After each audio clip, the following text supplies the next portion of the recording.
Bonjour mes amis, marcher par l'esprit, très important dans la vie chrétienne, dans la vie spirituelle, marcher par l'esprit. En ce moment, je suis en train de marcher.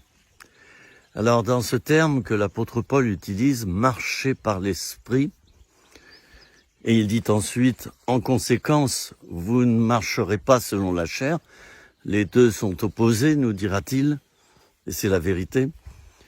Eh bien, dans cette expression « marcher par l'esprit », il y a deux mots importants. Le fait de marcher, donc celui qui marche par l'esprit n'est pas immobile dans sa vie chrétienne. Il marche, il fait des progrès, il bouge en tout cas, même s'il ne fait pas toujours de progrès, il bouge. Et la vie chrétienne, c'est un perpétuel recommencement de choses nouvelles. C'est une aventure. On n'est pas stationnaire. Voilà, marcher par l'esprit.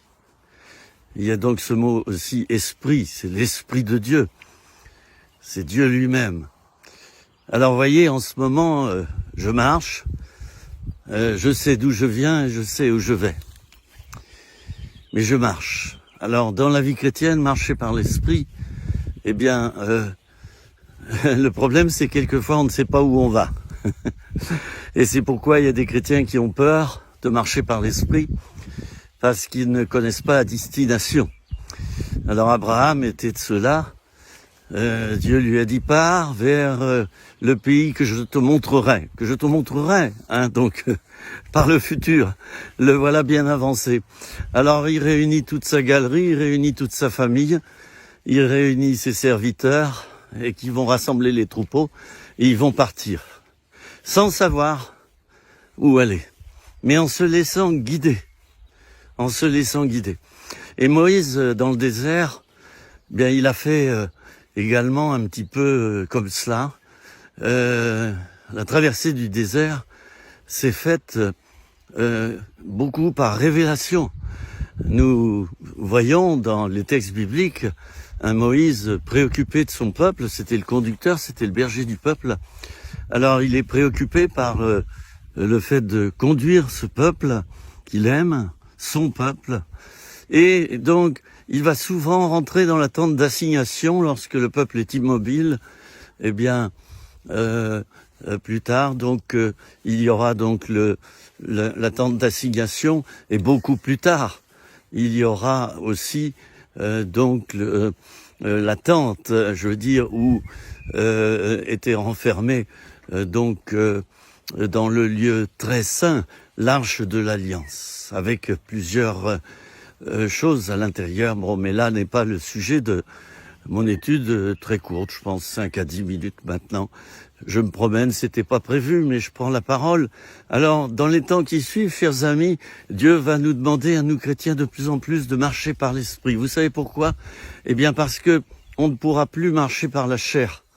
Le monde est devenu, je ne vais pas dire qu'il est devenu fou, mais c'est presque ça. Vous avez bien vu que tout change chaque jour, il n'y a plus rien de stable, et on est en pleine crise économique, mais une crise qui va durer, malheureusement, longtemps. Et la seule solution pour le chrétien averti et authentique, eh bien, c'est de marcher par l'esprit. Ces seuls points de repère deviendront l'esprit de Dieu. Et l'esprit de Dieu, il est décrit comme un vent qui souffle. Nul ne sait d'où il vient, nul ne sait où il va. Alors, c'est comme cela que Dieu va nous désormais nous apprendre à marcher dans notre vie chrétienne. Il y a pas mal de chrétiens qui ne vont pas comprendre la leçon. Et je sais qu'il y a à l'heure actuelle des délires mystiques, c'est-à-dire des chrétiens qui perdent la boule et qui en arrivent à faire des choses impensables. Eh bien, tout simplement, évidemment, il y a un esprit de confusion qui s'installe, et puis c'est un vrai méli-mélo de pensée qui traverse l'esprit de certaines personnes. Ils n'y arrivent pas, et ils n'arrivent pas à suivre Dieu. Voilà. Alors, donc, voilà, et c'est un peu mon mot de la fin. De plus en plus, nous allons être poussés, nous, chrétiens, à marcher par l'esprit. Une notion de mouvement, et deuxièmement, le conducteur, c'est l'esprit, c'est plus moi. Voilà. En gros, je fais mon programme, mais je dois laisser le Saint-Esprit déranger mon programme. Je dois laisser le Saint-Esprit, en quelque sorte, organiser, structurer ce programme que moi-même j'aurais fait, et c'est normal, hein, c'est ma vie, je fais mon propre programme chaque jour, mais j'écoute. Je marche par l'esprit, c'est-à-dire tout à coup, eh bien Dieu me montre de faire une chose qui n'était pas prévue. Par exemple là, je sors mon chien, je voulais pas du tout faire de vidéo, alors ça pas du tout. Hein. Je me disais bon, je vais me balader, j'ai photographié les fleurs comme d'habitude, et puis voilà que tout à coup il y a une inspiration qui me vient, et j'enregistre cette petite vidéo. Il y en aura comme ça des centaines. Amis, vous êtes avertis, amis chrétiens, nous sommes avertis. Nous ne pourrons dire désormais, dans le futur qui vient et qui va être très, très difficile, il va y avoir des événements très difficiles et très douloureux, nous ne pourrons tenir qu'en marchant par l'esprit, je le rappelle, et non pas par la religiosité. Nous ne sommes pas des adhérents à une religion, nous sommes simplement fidèles à la relation avec Jésus-Christ, qui est une personne vivante. C'est Dieu lui-même. Et ceux qui marchent par la religion, par la religiosité, par une structure religieuse seulement, eh bien, ils vont traverser cette période très difficilement. Je dirais même que ils vont s'égarer complètement. Ils vont plus rien y comprendre. Ça va susciter des rébellions, ça va susciter des choses difficiles, des divisions aussi entre chrétiens, malheureusement. Alors voilà, j'ai terminé. Marchez par l'esprit, chers amis. Apprenez à le faire si vous ne le faites pas encore. Vous savez, il y a même des chrétiens qui marchent par l'esprit sans savoir qu'ils marchent par l'esprit. C'est devenu tellement naturel chez eux. Alors eux n'auront pas besoin d'apprendre, puisqu'ils sont habitués déjà dans la journée. Ils ont un esprit simple et non compliqué. Ils sont habitués à faire la volonté de Dieu et à se laisser déranger par Dieu. Dieu doit être capable de te déranger le jour comme la nuit. Il doit être capable de te dire fais ci, fais ça. C'était pas prévu, mais on le fait. Et on le fait pourquoi? Par amour envers le Seigneur. Dieu est amour et c'est par amour qu'on peut lui obéir. C'est pas par la volonté, c'est pas par nos propres forces, c'est par amour. J'aime Jésus et donc Jésus, je t'aime et je vais faire ce que tu me suggères de faire. Voilà. Alors, marcher par l'esprit, c'est un apprentissage, mais une fois qu'on a appris, ça devient un véritable régal. Et là, on voit des miracles, là on voit des grandes choses. On voit des choses absolument exceptionnelles se produire sous nos yeux. On prie pour des gens, c'était pas prévu. Et voilà qu'ils sont touchés par le Seigneur. Ils sont guéris. Ils sont visités. Et voilà. Alors de plus en plus, la vie chrétienne, ça va devenir ça. Et moi, j'ai un petit peu peur vis-à-vis des personnes qui ne veulent pas apprendre ce fonctionnement. Hein. Rien ne sera plus comme avant, on le lit partout d'ailleurs dans la presse, rien ne sera plus comme avant, y compris dans la vie chrétienne. Dieu va être en quelque sorte un peu plus exigeant avec nous et il va nous préparer à l'enlèvement, il va nous préparer à son retour et il prendra ceux qui auront appris à marcher par l'esprit, ceux qui seront dans l'esprit, ceux qui seront dans le mouvement de l'enlèvement, dans l'esprit d'enlèvement. Et ça s'apprend.